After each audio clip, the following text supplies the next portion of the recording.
आपकी वेशभूषा जो है गुरुजी ऐसी नहीं है। अब इसका उत्तर तो यही कह सकते हैं, किसी भी शास्त्र में हमारा जो सनातन धर्म, किसी भी संत की या गुरु की वेशभूषा नहीं लिखी है। अब जो वेशभूषा बनी, जो सन्यासी जैसे एक वस्त्र पहनते हैं बिना सिला हुआ नहीं होना चाहिए, उसी को लपेटेंगे, उसी को कंधे पर रखें। उसके पीछे कारण ये था कि कम से कम वस्तुओं का संग्रह हो, ताकि ज़्यादा से ज़्यादा समय आप भगवान के ध्यान में लगा सकें। इसलिए अग्नि का त्याग लिखा था कि आप भोजन भी नहीं बनाएंगे, भिक्षावृत्ति थी। बर्तन एक जो आपका वो है, एक पानी पीने का और एक वो, बस। तो वो संग्रह ज़्यादा ना करें इसलिए लिखा था। लेकिन ऐसा कहीं नहीं लिखा है कि कोई ड्रेस कोड लिखा हो संत का या गुरु का। गुरु का केवल क्या होता है? ज्ञान। और ये लिखा है कि ज्ञान जिसको भी हो, चाहे आपसे आयु में छोटा हो, चाहे आयु में आपसे बड़ा हो, उससे ग्रहण कर लेना चाहिए। जैसे कीचड़ में गिरा हुआ मोती या हीरा आप निकाल लेंगे, छोड़ेंगे नहीं उसे, धो के वो करके पवित्र हो जाएगा। तो ये लिखा है ना। तो गुरु का ज्ञान, वस्त्र या वो नहीं लिखा है। लेकिन कलयुग है, कलयुग में लिखा है कि सन्यासी भी संग्रह करेंगे।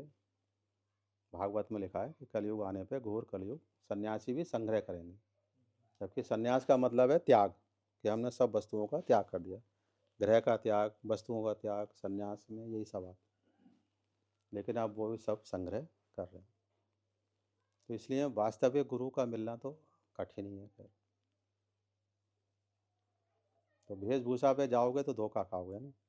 तुलसीदास जी ने भी लिखा है, क्यों भाई, काल नेमी राक्षस साधु बन के बैठ गया था, है ना। हनुमान जी को भ्रमित कर दिया उसने। रावण ने साधु के वेश में ही हरण किया। तो आप कैसे जानोगे, है ना। और भगवान के भक्त हुए हैं, भागवत में राजा अम्बरीश हुए हैं, तो राजा थे वो, पूरे राज से श्रृंगार करते थे। ये राजा मुकुट भी लगाएगा, वस्त्र भी पहनेगा, दंड भी धारण करेगा, सिंहासन पे भी बैठे। और वो ही राजा व्यक्ति है, मान लो जंगल में भी है, बिना छत्र के, बिना पालकी के, बिना वस्त्र के भी, तो भी राजा है वो।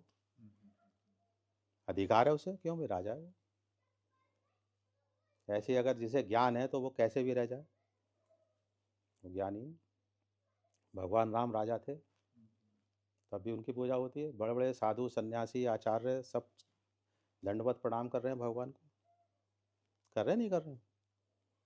बड़े बड़े ऋषि मुनि उनको वेद सुना रहे हैं, ऋचाएँ सुना रहे हैं। तो जो हमने कल्पना की है, जैसे क्षौर कर्म नहीं करेंगे, दाढ़ी बढ़ेगी, बाल भी बढ़ेंगे, उन बालों से वो जटाएँ हो जाती थी। तो वो मेकअप नहीं है, वो स्वाभाविक है, नेचुरल है, कि हमें किसी प्रकार का कुछ काम नहीं करना है, केवल भगवान की भक्ति है।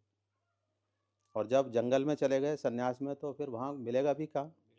कोई नाई वगैरह थोड़ा ना मिलेगा।